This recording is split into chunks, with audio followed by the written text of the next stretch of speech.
Welcome, everybody. We're going to get started. I am Will Dominy with BARHII, and as most of you know, and most of you have been here before, although I see some new faces, this is BARHII's Healthy and Resilient Homes Leadership Program. We are going to do a number of things today. I wanted to start just with some introductions and orientation, and then we're going to shift into a peer sharing panel. So we're going to have asked folks from a number of our jurisdictions, mostly who are already part of this group, to share about some of the work that they're engaged in. Because we heard amongst our evaluations and the conversations we had after the last sessions, a real interest in hearing from other jurisdictions of like, okay, we've talked about all this housing stuff, but what does it actually look like on the ground? What can health departments actually do? What are some of the roles that we can play? And what are some of the stumbling blocks, challenges, et cetera? So we're really going to dive deep on that today. The main bulk of the session is a panel on that, and then we're going to break for lunch and have lunch table conversation with the panelists, who again are like you all, to dive deeper, ask some of those questions. And then we're going to round out the day with some deeper time in jurisdictional teams to really flesh out kind of like what the projects are that you think you're going to be working on. And we're really moving to the point now in the arc of this program where starting in August, we're really going to be inviting more and more of our sister agencies. And already that's starting to happen, where people are like inviting people in from energy efficiency or homelessness or other agencies that are necessary in this work as partners. We also have Shelter Inc. in the room. So we're starting to also invite some partners outside of just like our straight up health departments. And that's the next session is really going to start doing that in a big way. What I'm going to do is just give a quick overview. We talked, I think two of our presenters, so Ophelia and Anna Cash, I think in our first section, talked about the 3 Ps of protection, preservation, and production of housing. And I wanted to take a moment and actually expand that out to the 5 Ps, because I think 3 Ps has really caught on now at a regional, increasingly statewide. And I actually did some digging a little while ago to be like, where did this 3 Ps thing come from? And I'm pretty sure in that digging that it actually really got first kind of like very publicized in the displacement brief that BARHII put out that's on your table, that really comes from the work of folks in San Mateo County and the really good thinking of folks in San Mateo County. So I'm going to take you through just like those 5 Ps and want to make sure that 2 of them that are particularly important from a health lens, I think we really need to be advocating and making sure these don't get lost as those 3 Ps are picked up around the state, and be like, actually from a health standpoint, we really need to also be thinking about 2 more. Those being power or participation, and also placement of housing, of like, are we actually building housing or making sure that people can live in safe places that are near amenities. So I'm just going to quickly take us through kind of some examples of policy solutions in each of these kinds of categories, and then we're going to turn it to the panelists. Next slide, Melanie. Oh, do I have the thing? Excellent.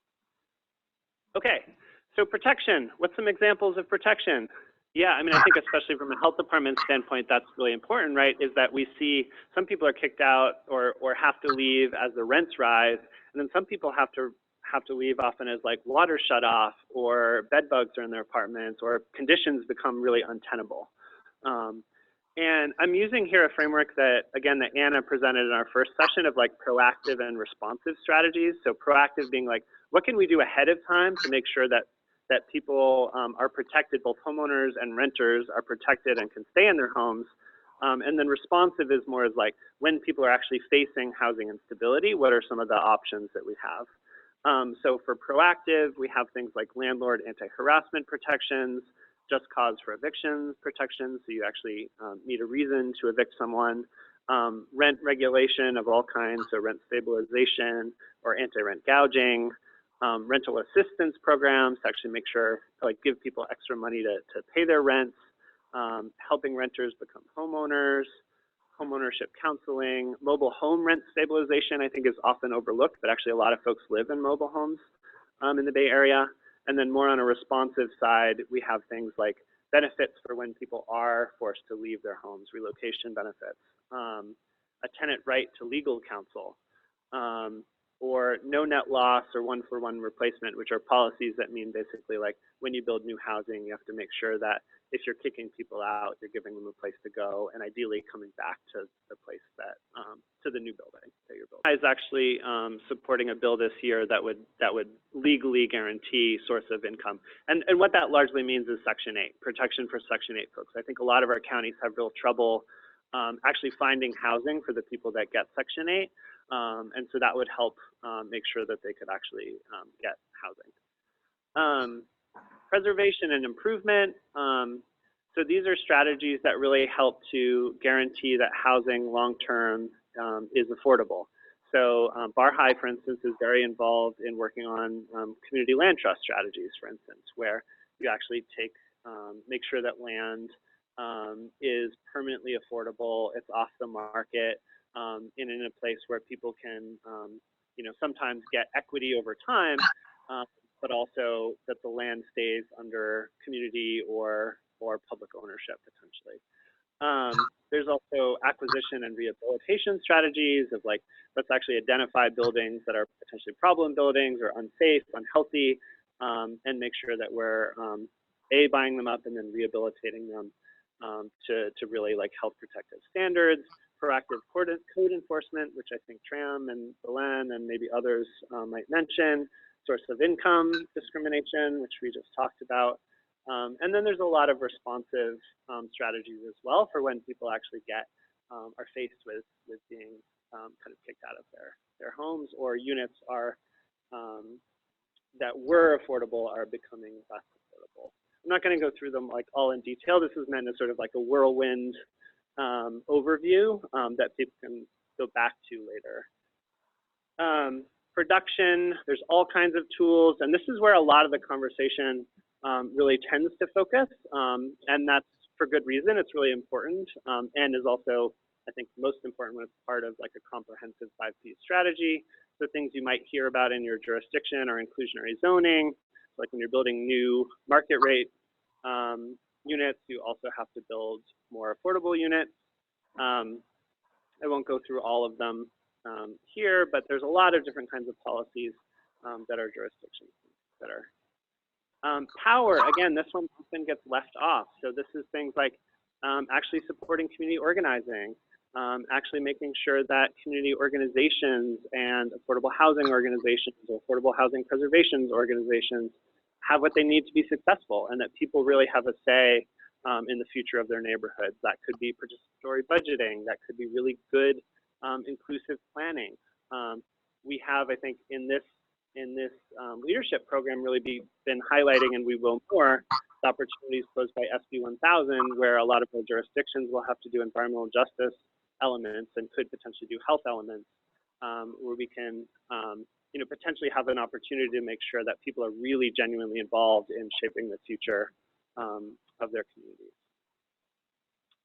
And then last but not least, placement, and Karen from San Francisco keeps bringing this up, I think very rightly, of making sure that when we're building new housing or existing housing, that we're thinking about and trying to improve the fact that a lot of affordable housing, a lot of housing that we can't afford is near highways, ports, freeways, crematoriums, toxic uses of all kinds, and that really impacts people's health. And so there's things we can do about it, like zoning proactively to say, actually, we're not going to put housing right next to a toxic facility, for instance.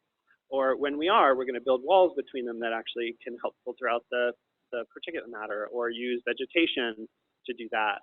And then some of our jurisdictions also develop tools like Alameda's Healthy Development Guidelines, is that what they're called?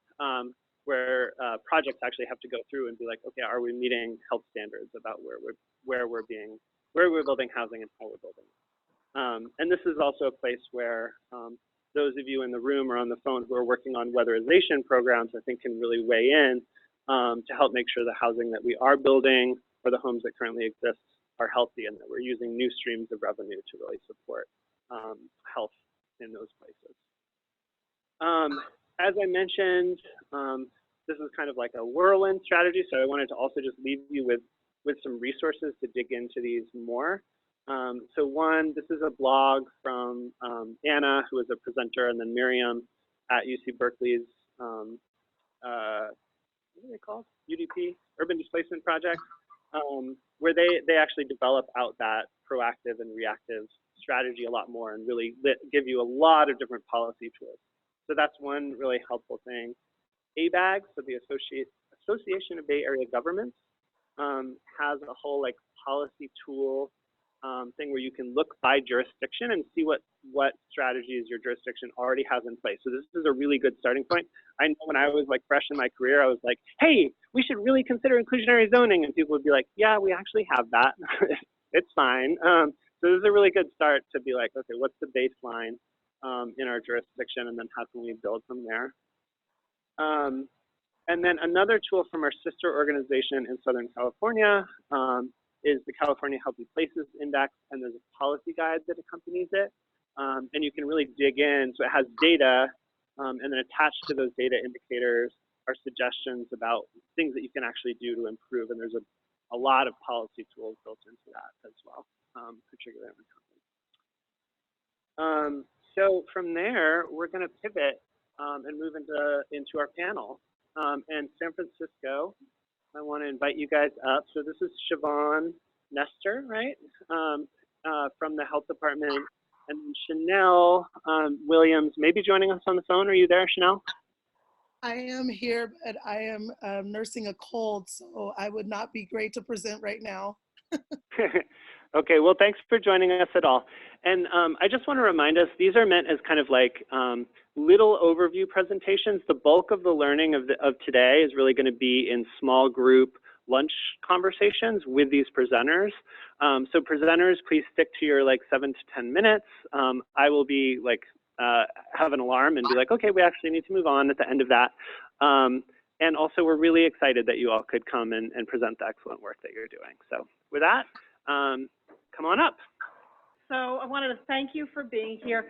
I want to start this out by saying you mentioned, I work with the health department within MCH, as I said earlier.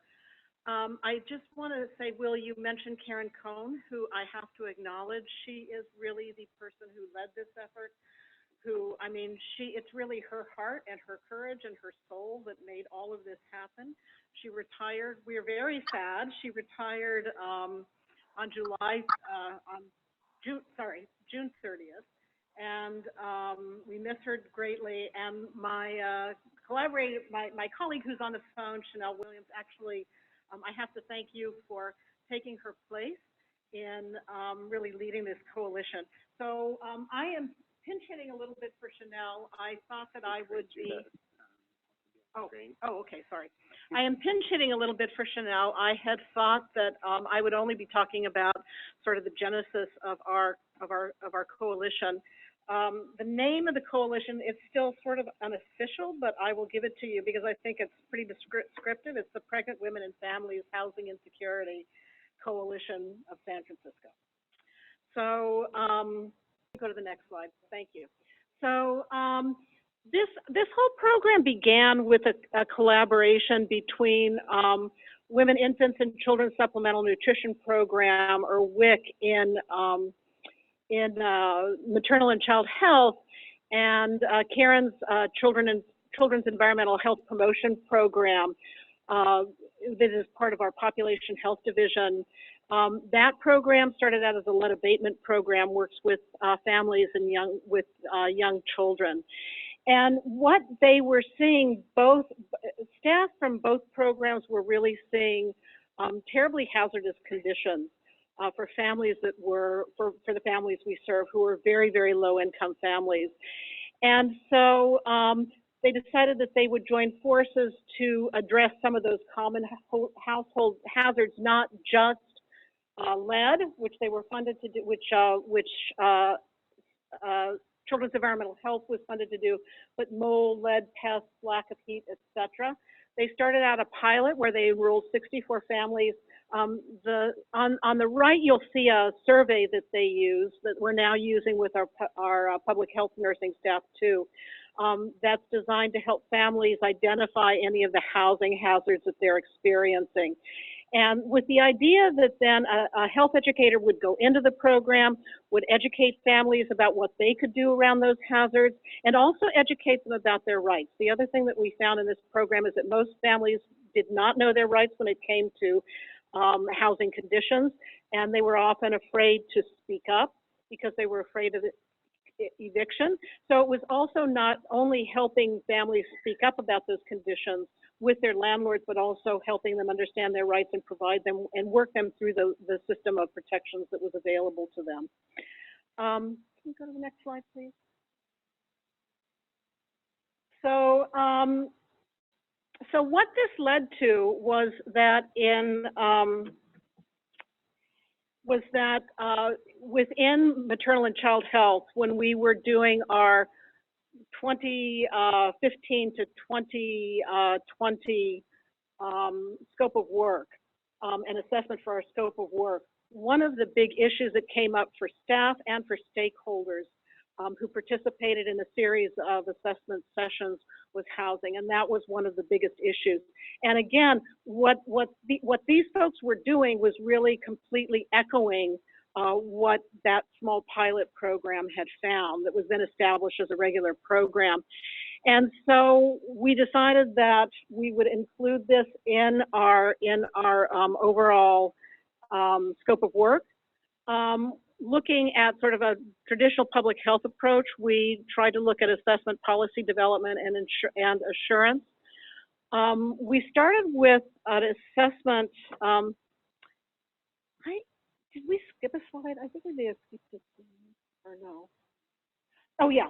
So we invited Children's Environmental Health and Karen to really participate with us in the development of that plan. You're on the right slide now. The initial issues that we addressed were we realized in doing the assessment that we had a very poor understanding of what the policy landscape was. In San Francisco, pretty much most of the resources, most of the discussion at the time around housing was around homelessness and what we would consider as being traditional homeless populations. And we also had to recognize that we were not at any of the tables in those policy discussions, and that because of that, our populations, pregnant women, families with very young children, were completely invisible. And their health needs and the impact of housing on their health needs was also completely invisible.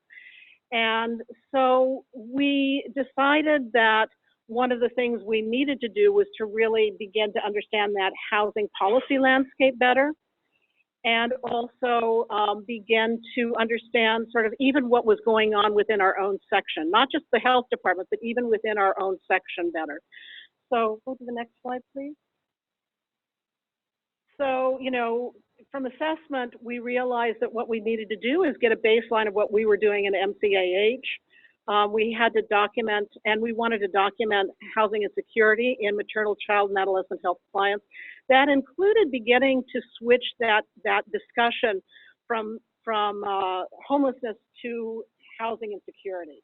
Because the other thing that we knew was that our populations, if you have children, if you are pregnant, if you have children, you will do everything you can not to end up actually on the streets.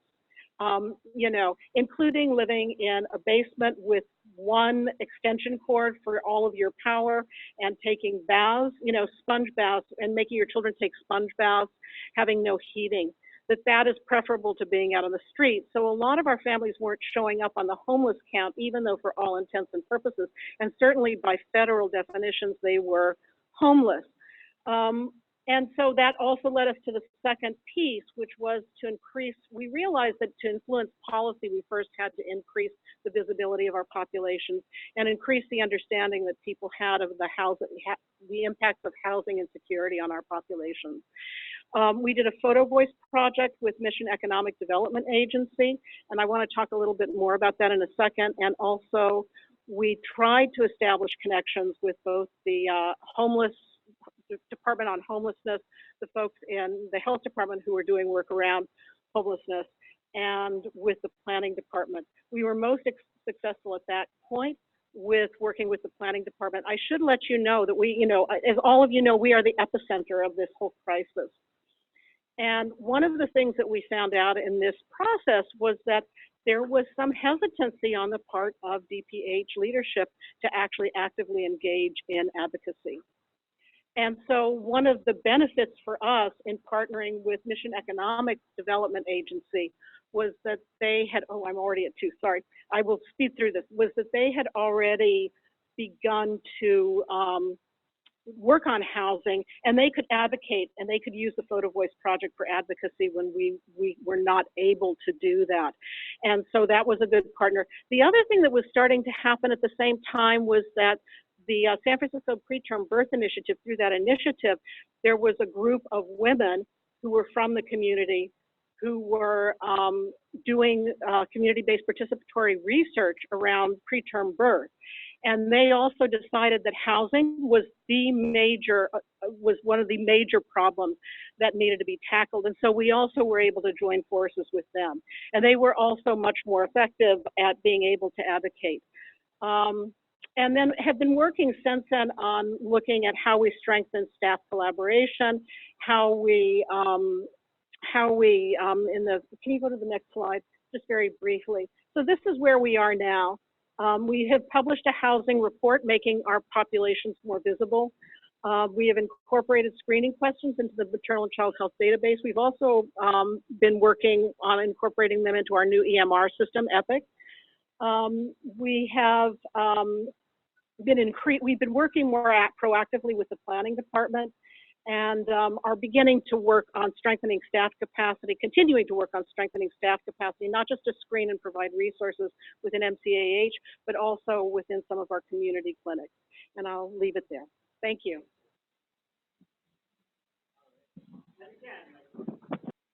So I'm Susan. I am the Civic Spark Fellow, like I said, working with the county, Contra Costa County's Health Department and Development of Conservation Department. And so I'll just jump into it. So essentially between 2017 and 2018, the county did a collaboration through its public health nursing program and its weatherization program, otherwise known as the Low Income Home Energy Assistance Program, as well as Build It Green's Low Income Weatherization Program, to really connect the dots between how the built environment affects health and how climate change, overall the implications on both of those. Thanks.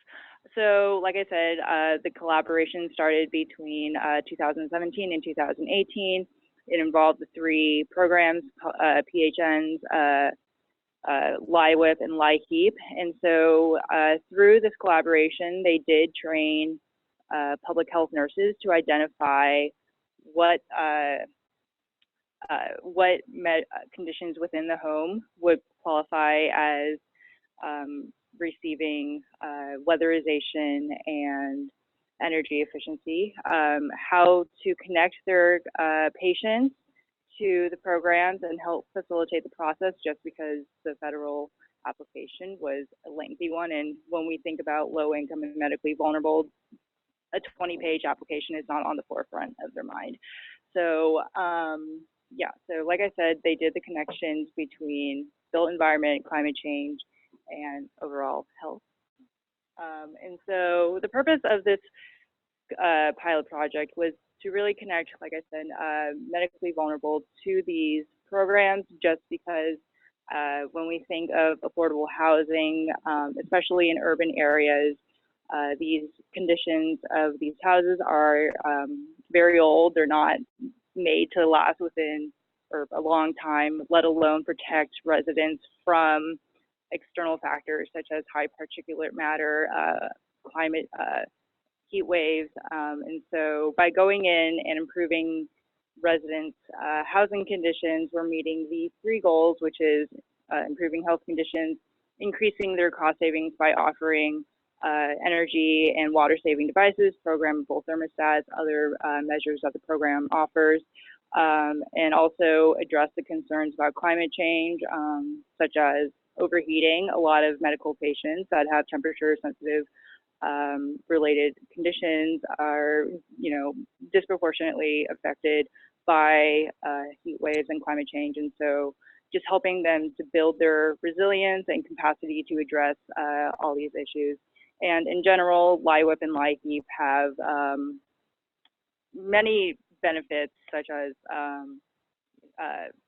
helping to prevent utility shutoffs that PG&E and other utility programs are now considering more in the light of fires that we have seen. And so many benefits that we have seen throughout this pilot program.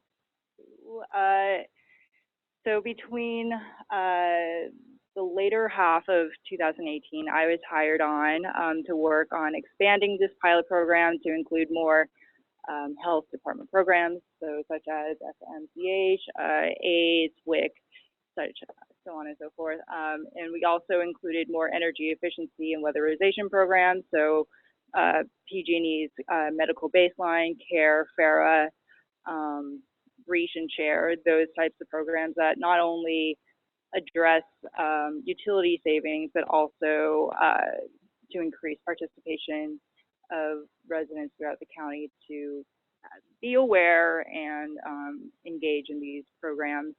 And so what we have found is an increased awareness among the various health department staff members that I have presented to on the various energy efficiency, weatherization, and utility bill assistance programs of how built environment impacts health and how climate change overall influences those two, and how to, like I said, connect medically vulnerable residents to the programs, and also identify the inequities that populations face. A lot of the health department staff that I've talked to are already aware of all the implications that poor or affordable housing can impact a person's health. And so just tying in how the services that LIHEAP and LIWIP and all the various energy efficiency programs offer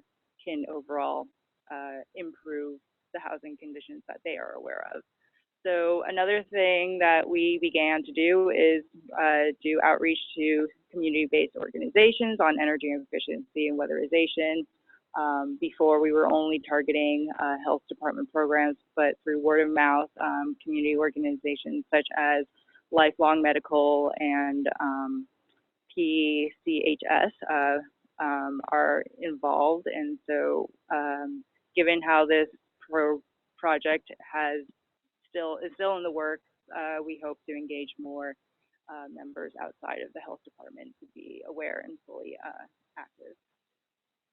Some challenges. So landlord participation was probably one of the hardest, just because there is the fear among landlords that if your resident goes through the program, they identify, code violations, that the landlord will be fined. So that was one thing that we were still facing, actually. And so our challenges are also in correlation with our recommendations. So one recommendation is to provide landlord outreach and workshops and provide that buy-in for them to engage and participate in. Another challenge that we had was tracking of the referrals post-presentation. When residents go through the LIHEAP application, they have the chance of disclosing where they heard of the program. And so unless if they say that they heard of the LIHEAP program through the presentation that I gave, we have no idea as to how effective the efforts of going out and presenting to the various health programs are. So the recommendation is to develop a better tracking system so that we can be able to track those metrics and report back on how well the pilot program is doing as far as doing outreach. Another challenge was to engage all health department staff members in weatherization training. This one was not foreseeable. It was interesting how, depending on what the health program was, their degree of interest in weatherization. So I don't have a recommendation on that, but I would also suggest as far as recommendations to connect and partner up between different departments, different agencies, so that you have that share of data and overall resources. Hopefully this will hopefully engage various members between the communities and departments. So that's the best that we could do at the moment. And then the next one. So in the next steps, the Department of Conservation and Development partnered with Marin Clean Energy. Recently, they were offered, or they received a Green and Healthy Homes initiative that will help their business model of marketing and outreach. And so another next step is to identify multifamily buildings with asthma for BARHII and outreach. Through our GIS, we mapped asthma cases that were located in multifamily buildings. However, through technical difficulties, we only have half a list. So until we have that full list of all the residents in the county that are on the county's health plan that live in multifamily buildings, there's only so much outreach that we could do. So we're working on that. And we're continuing to join forces with community-based organizations, like I said, to expand that knowledge of weatherization and energy efficiency to more members.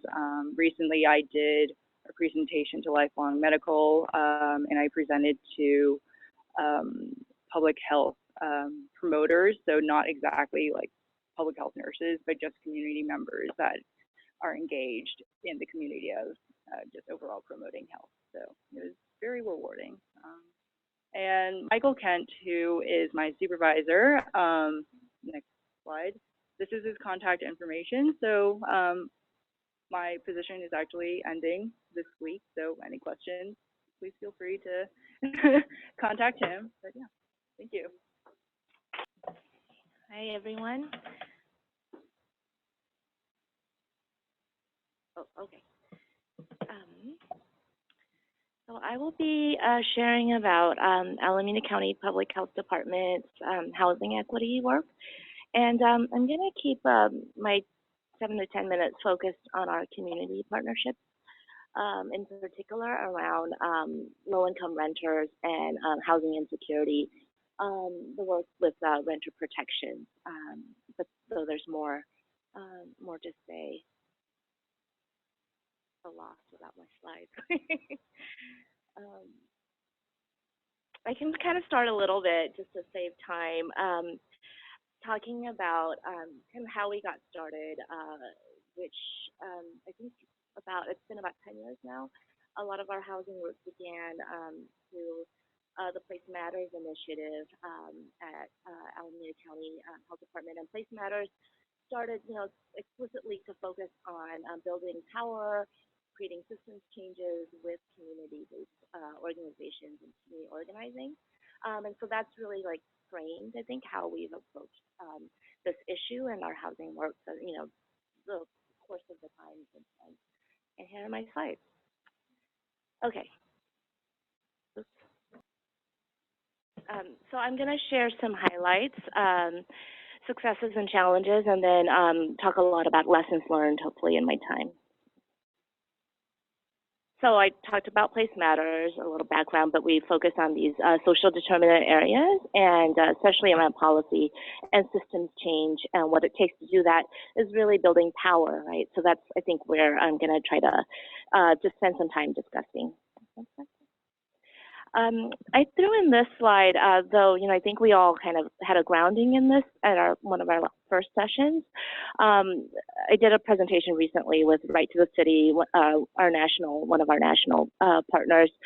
And, it really mirrors, I think, kind of where we're at, in Alameda County. I think it's a similar statistic, 1 in 4, 25% of our county's renters pay 50% or more of their income for housing. And like Siobhan was saying, it's really driving all of the housing insecurity, the overcrowding, the being exposed to substandard conditions. So many things that are connected to, the crisis in affordability. So what have we done? I tried to organize it around the 4 Ps.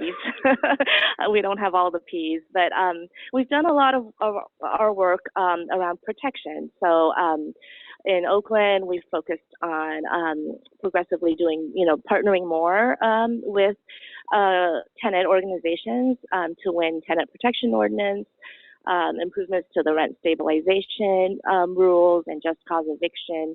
And then more recently, in the last couple of years, we've worked in our county to support an anti-displacement fund.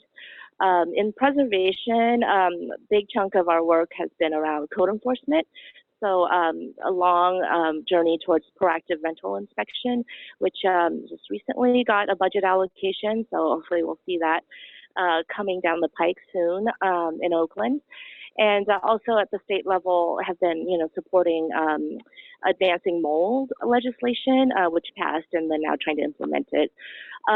Production, we haven't not done as much, but we have supported our county's housing bond, the A1 bond, and then, as a result of that, that opened up some space for more advocacy with our board around housing, the housing crisis in our region. And then lastly, I think a core part of all of this has been about how to build power with, community organizations leading all of these campaigns. So the main ones have been, I'll talk more about it, but together in Oakland, they've come under the Tenant Justice Coalition. And then now we're starting to work more in South County, which comes under a coalition called RISE. And I'll talk a little bit more about that too. So I did a timeline, which I won't go through, but sort of, a lot of this has built up over time. And so really where we started was, kind of our first area of expertise, if you will, around housing habitability and our health department programs, specifically asthma prevention, asthma management. And that was where we began in 2008, 2009 to, start to do an analysis and an assessment together with Causa Justa Just Cause and other community groups, that began to find areas of commonality around where our clients and where their community members were also seeing, being exposed to poor habitability conditions at the same time at risk of eviction or retaliation or, not being able to access their rights, and then also facing rising rents, right? So that was where we started, and then that led us to be able to, do more around coming in around the organizing in Oakland to improve renter protections. And then down the line in 2014, we worked together with Causa Justa to put out a report called Development Without Displacement about gentrification and public health. And then, like I said, we worked on our county's anti-displacement fund, and now we're trying to expand into southern Alameda County, cities of Union City, and then also relatedly Hayward and Fremont that are seeing, rising homelessness, rising effects of displacement and gentrification spreading, in our county. Next slide. So one of the ways that one of the tools that we've used to approach this work has been to, partner. A really important partner for us is our own, epidemiology unit, research unit, and we have, tried to look at. Enter into, initially, this was really important to help us kind of, bring something to the table in housing policy tables. To look at, our county's hospital data, our population health data, and my colleague Matt Byers deserves all the credit for this, but really looked at the linkages, right, the correlation between asthma as a key indicator and some other health indicators, hypertension especially, and mental health, right. Hospitalizations as they correlate with severe cost burden and overcrowding and some other areas. But, we showed high correlation both in Oakland and in Alameda County. And we used some of that as a basis, for framing, our analysis, our findings, our talking points, our media interventions with our staff. And so this is just a quick snapshot of some of the things that we've done with our staff. This is our health officer and director at the time, Dr. Davis. So leading into Measure EE and kind of some of the organizing in Oakland around 2014 to 2016, we had been, building up our capacity, our data, and our kind of our public health analysis to be able to, contribute various press briefings. And so this is one of them at Oakland City Hall. And one of the, you'll see, the headlines here I captured were about kind of trying to shift the public narrative and contribute that health lens and health equity lens around, I think one of the important things in building power is to have an alternative explanation, an alternative narrative, right, for why the housing crisis. It's not just the lack of housing, it's not building more housing, though that's part of it, but we were able to frame it as, people are living sicker, shorter lives as a result of the health inequities, right, and the inequities in our lack of renter protections, our displacement, people being forced to leave.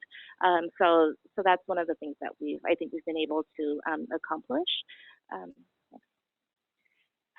Similar, this is just it's not showing all my other boxes, but I just wanted to share kind of how we framed the public health impacts of gentrification. Doesn't show the rest of them, but this is from the report Development Without Displacement, and we really try to apply that health lens to for residents in gentrifying neighborhoods, what they're facing in terms of overcrowding, rent burn, eviction. For the rest of them, if I remember, were for residents that have been displaced, and then I forget the last box. Oh, there we go. And for our broader society, right? The increased segregation, the commute times, and so on. This is, from 2014. And since then, I think, we've all been talking about that a lot more. As a result of investing, I think, in this report, where we provided a lot of the data analysis and the public health framing, I think we were able to contribute more media coverage, like I said, more of some of the shifting of coverage around gentrification from a health angle. Am I at time? Okay, then I'll stop there and I'll save my lessons, which I really wanted to spend more time on, but we can talk more about some of the challenges, I think, I mean, the core thing has been, that we were able to do all of this work, and I was going to spend some time talking about one of our key partners, is Causal Justa Just Cause, and a lot of that has been, we've kind of developed some practices together, some projects together, and I think one of the next pieces of that, right, is building political will and more kind of a more sophisticated, I think, partnership in operating together over time, right? So it's not just the individual relationships that we as staff have in our various organizations.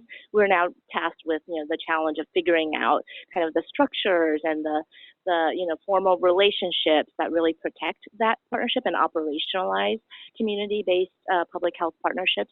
So we have a number of other projects actually that Andy and I are working on that hopefully will move us, in a stronger direction, and we'll be happy to share more information about that. So my name's Key. I'm the director of the county's Office of Supportive Housing. How about this? Yeah, there we go. See.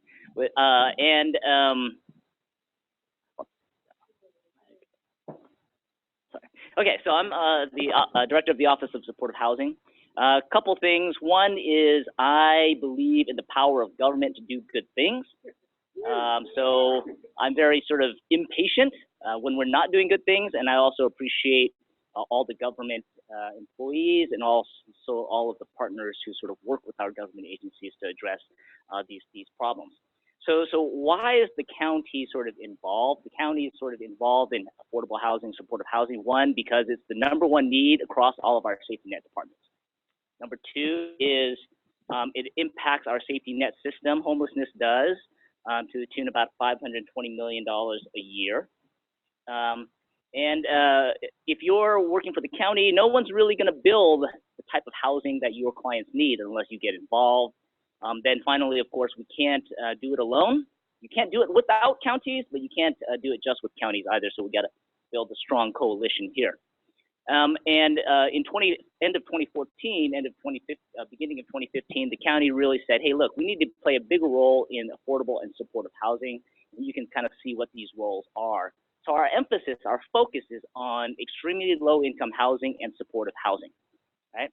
And so two things about this. One is we support all affordable housing efforts, but we're not going to commit really significant time and resources unless it's really for these populations, right? And then two is because that's the county's role, our housing role is to support that mission, right? So, I mean, you might sort of juxtapose our role in the Office of Supportive Housing in Santa Clara County versus, say, what Alameda County HCD does or what San Francisco Office of Housing does and other counties in California. So I think it's important to think about the role that the county wants to play and then how its department supports that role. So this is an example of what we've done since 2015. Basically, we've housed almost 7,000 persons, including 1,200 veterans. We've increased supportive housing programs, increased housing production. We've built more shelters. We've increased homelessness prevention systems. So the bottom line is, even though our focus is on permanent housing, we do all of these other things too, because we need all of them sort of implemented in a sort of coordinated way. And the way that I think of how we're implementing it in Santa Clara County is sort of like a 5-phase process, and you can see them here. So we've been spending the last few years building out the supportive housing system, getting homeless people off the streets and having a system to do that. And mostly because all of our housing is in the form of tenant-based rental assistance, we need to build new housing. And then even if we do that, we're not going to solve the problem, so we need to address these other issues as well. And all of that is to sort of reverse, decades of policies that sort of have created all of these inequities, racial and social and sort of wealth. Homelessness is not the problem. Homelessness is the result of the policies that we have implemented over many decades. So I don't know where folks are in terms of different housing, but I'll just mention this slide. The point here is there's all housing is good, but not all housing is the same. And so most of the time we talk about housing, you're just building housing. And then when we say affordable housing, we mean income restricted housing. That means this government dollars are going in to sort of restrict the income levels. But when we're talking about safety net populations, families on CalWORKs who are homeless, disabled, mentally ill persons who are on the streets, you need both housing and services sort of designed, tailored to those individuals to make a dent or to be effective. And sort of two slides I have to sort of drive this point home. This is something called our Regional Housing Needs Allocation Production from the last cycle in Santa Clara County. And what you see here is that by jurisdiction, how much housing was supposed to be permitted in order to meet growth needs. And you can see in the above market category, we're sort of exceeding our need. And then the other income levels, we're sort of at the lower, we're not even meeting a third, right? And even that sort of masks the overwhelming need, right? Because the RHNA is about projected growth over time. And if you're constantly not meeting that growth, then you're going to have sort of this backlog at lower affordability levels. And two, it's harder to and more expensive to subsidize housing at extremely low income levels because they sort of have less money, less rent to pay, so you need sort of more operating subsidies. So this is from a study from 2007 from San Jose State University. It says, in order to meet the housing needs of Santa Clara County residents over 20 years, how much local subsidy do you need? And you can see at the lowest income level, extremely low income housing level, you need about 3.8 billion versus the other income levels. Okay. Final thing on sort of not all housing is the same. In homeless services, county, nationwide, you do an assessment. You do an assessment because you want to determine what individuals need to actually resolve their housing. And we call that coordinated assessment. So the bars on the left show that some people need different levels of service, and about a third of the people need permanent supportive housing versus sort of rapid rehousing, which is a temporary assistance, right? So the point is that you have to dig deep and you have to sort of prioritize because the need is overwhelming, and you want to tailor your intervention, and you want to prioritize your scarce resource. So, last few minutes, I'm going to focus on permanent supportive housing. So this is service-enriched housing and services for people who are disabled and homeless, chronically homeless, or coming from institutions. And permanent supportive housing proven strategy, we won't get into too much, reduces utilization, housing stability, housing retention rates are high across the board. But what we're talking about here is the blending of rental subsidies or capitalized subsidies and then supportive services. And the supportive services are case management, housing services, mental health services, and we're blending the housing dollars and we're braiding sort of the supportive services dollars. Mental health services act, short-dole Medi-Cal, general fund, et cetera, et cetera. So in our county, we bring that all together in the Office of Supportive Housing. We implement those services county-wide. We take city money, we take county money, we put it all together. And we have contracts under the Behavioral Health Department, but we also have a integrated medical team from our Valley Medical Center, our Valley Homeless Health team, but we just implement it countywide. So here are some examples. I just want to make sure folks know that when we're talking about housing, we're talking about apartments. And these are some of our most recent apartments. Edwina Bender Plaza in Sunnyvale has 66 units and 13 are set aside for permanent supportive housing. Laurel Grove is next on the right. Veranda, which is 19 units, 6 units for permanent supportive housing. That's the first housing bond funded project in Santa Clara County to open.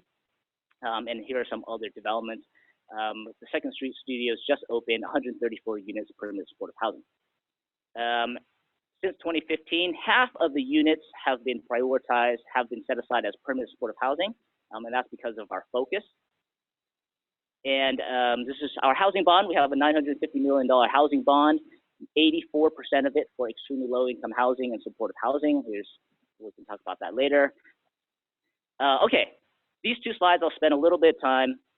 These are the building blocks to ELI and supportive housing. One is you need some local money that prioritizes it.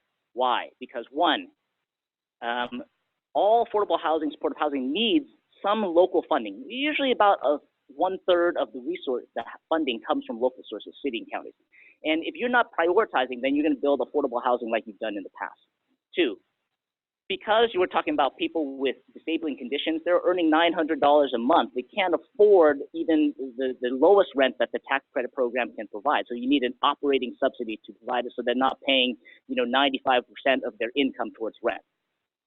Two is you need to fund the supportive services. Our ability to build supportive housing, implement supportive housing is predicated on the county's ability to fund and commit to those supportive services. Not like we have all the money now, we might need some more later, but we need that, and we need that to remove, because that's an obstacle to supportive housing development. Early money.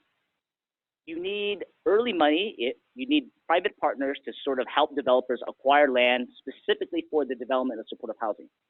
If you don't do that, then you're going to be competing with everyone who wants to do sort of vanilla affordable housing. Four, collaboration among government agencies. Why? Because we need more money.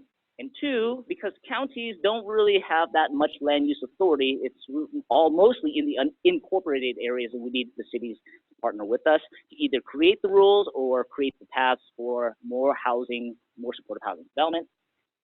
Next to last slide, I promise. Local convener.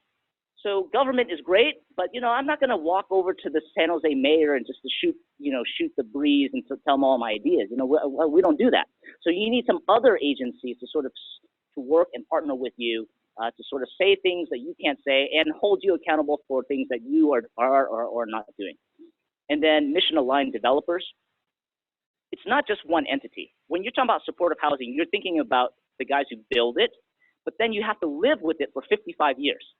So you need a good property management company that's trained and sort of willing to work with the populations that you want to serve.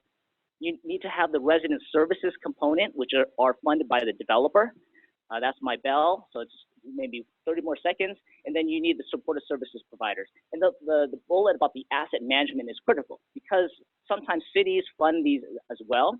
They're asset management folks, the guys who are reviewing the loans, the individuals who are sort of making sure that the developers are complying with the loans. they need to have an understanding of supportive housing as well, because problems are going to arise, and you don't want a sort of a knee-jerk reaction, every year for the next 55 years. Time's up, so I'll stop, but here's some questions that we can discuss at lunch. Thanks. All right. Good afternoon, everyone. So my name is Belen Seara. I'm a senior community health planner with San Mateo County Health Policy and Planning Unit, and I'm going to be talking about our collaborative Get Healthy San Mateo County. So Get Healthy San Mateo County is a collaborative of schools, hospitals, local jurisdictions, community-based organizations that we work to support policy change to prevent diseases and ensure that everyone has equitable opportunities to live a long and healthy life.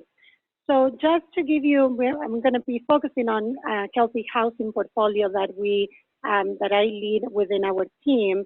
But I wanted to give you a little bit of the history of how we ended up working on housing issues as part of our public health department mission. So in Get Healthy San Mateo County, it started around 2004, but in our last strategic plan in 2015, we did a robust community engagement process. Around 500 residents were involved, and we asked them to prioritize what were the 10 elements that will make their communities healthier. And then out of those 10 elements, what were the 4 top priorities that we should focus, our team, the Health Policy and Planning Unit and the Get Healthy Collaborative should focus in the next 5 years. And you can see there the 4 elements that were prioritized, housing being at the top. And so my work there is to advance a stable and affordable housing policies that protect the health of our residents. But we also have members of our team that work around healthy neighborhoods, around food and transportation, healthy schools, healthy economy as well. So again, I think the focus here is around the policy and systems change that we can achieve. So next slide, and I can do that. There we go. So as I mentioned before, that's our mission, and our vision is for everyone in San Mateo County to have the opportunity to reach their full potential, no matter what their sexual orientation and race, income is. Not working. There we go. So I wanted to give you our theories of change, because as the last presenters showed, is that 3 things that I wanted to take away from this. As the public health department, as the health system, we are not implementers of many of the policies that we advocate. So the way that on housing, I don't have any jurisdiction to advance healthy housing policies. So I have to rely on building the power and building the partnerships with the right people. So that's why we focus on community-based organizations, decision makers, so what we call the grass tops of our community. So strategically, our team has to develop those relationships if we want to see the outcomes that we want to see under our 4 priority areas. And we do that through different strategies that are on the top. And I'll come back to those. So you can move. So on implementation on healthy housing, next slide. So those are this is across all our priorities, is policy and planning. So we do a lot of technical support to our grass tops. We do a lot of research and data analysis, very close partnership with epidemiology so our partners have relevant data that they can use for talking points as they go and engage decision makers in these different policies.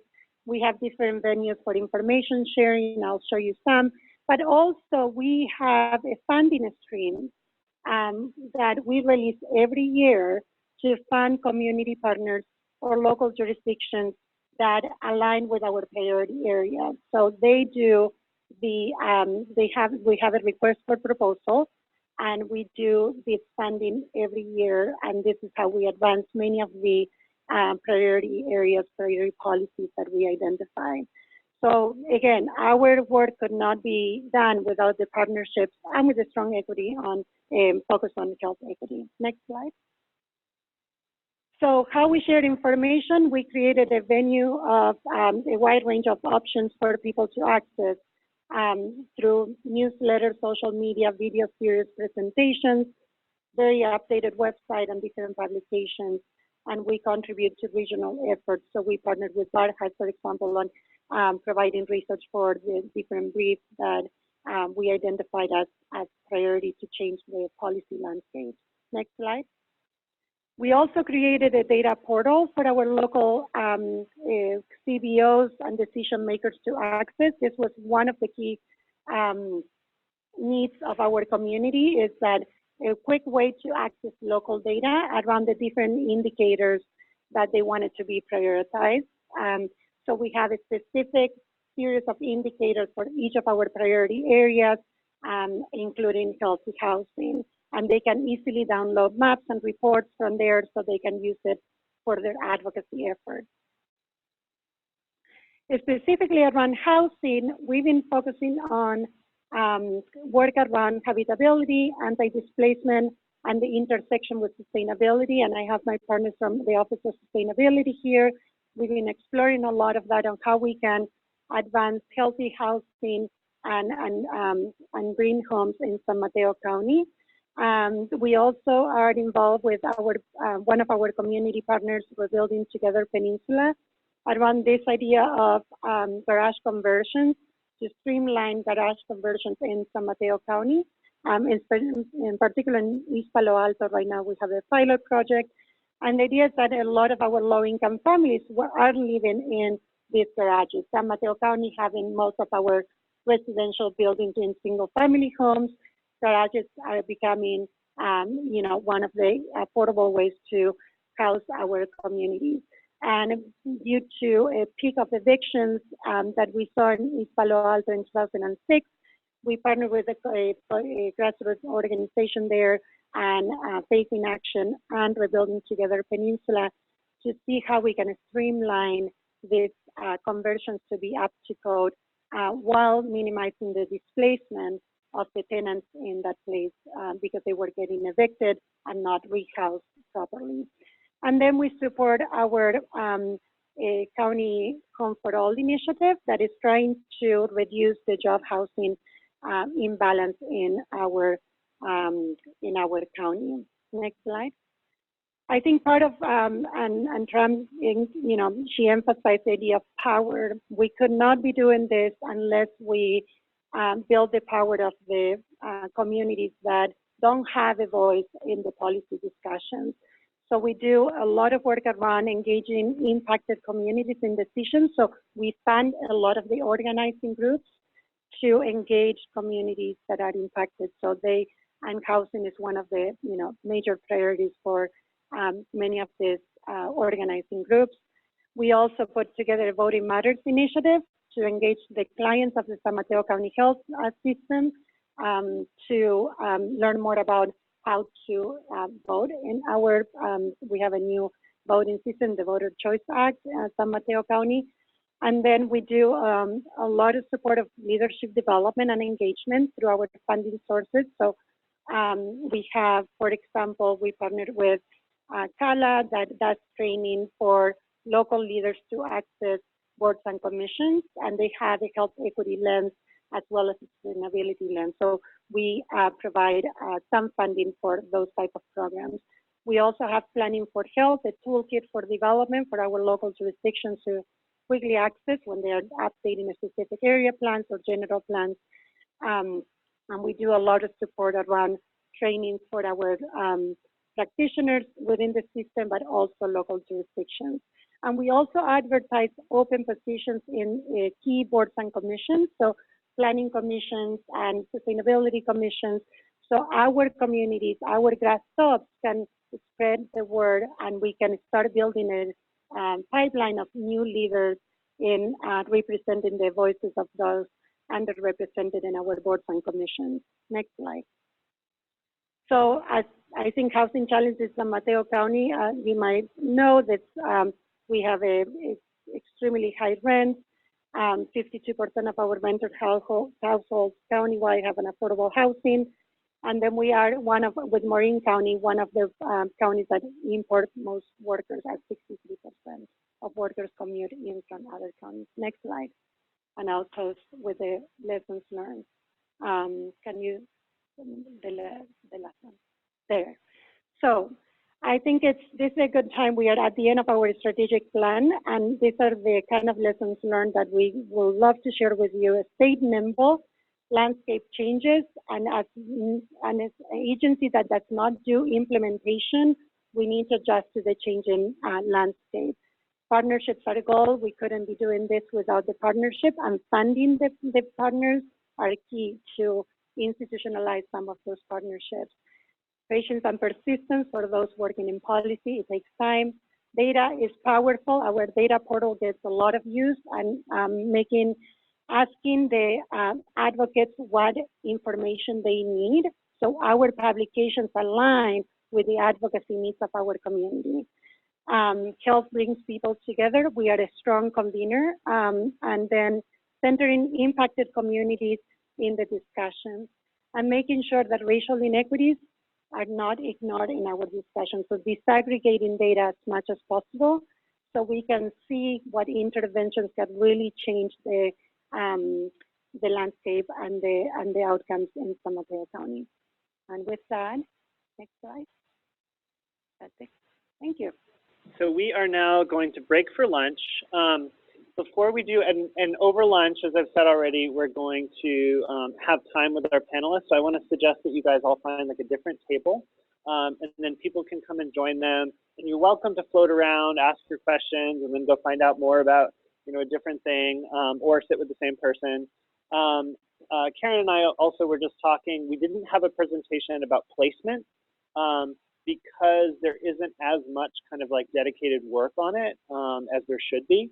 And so if anyone wants to have that conversation, she's open to that and would love to kind of get into more about like what we can do there. I did just want to note one other thing, which is that I did a round of calls to people in this program over the last month or so to talk to people about just like, how's it going?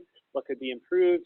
And I heard across the board folks saying, I actually don't feel like I belong in the room because I don't have enough knowledge and expertise. I heard that from everybody, or almost everybody. And I just wanted to note, like the folks that talked today, like I invited to talk because they've, largely because they've worked on this for a number of years. But most people in the room haven't worked on this for many years. And a lot of our jurisdictions, like I'm just noting, like I used to work in San Mateo and Belen's shop, and they have like a huge amount of resources to implement these kinds of things and make those data tools. Or Key has like a very big amount of money to work with to build permanent supportive housing. So I just want to note also that like both our jurisdictions are in really different places about their resource constraints and political constraints. That's fine. The point of this program is to figure out like, okay, how do we move those forward, regardless of like where we're at now. And then also those of us in the room are also in really different places in our own kind of learning and the amount of kind of leeway we have within our jurisdictions to be working on these things. So I just want to like set that tone also, is that like, I don't want to expect everyone's going to be building tens of thousands of units of permanent supportive housing right now, right? It's like, what are we building towards based on where our current contexts are at?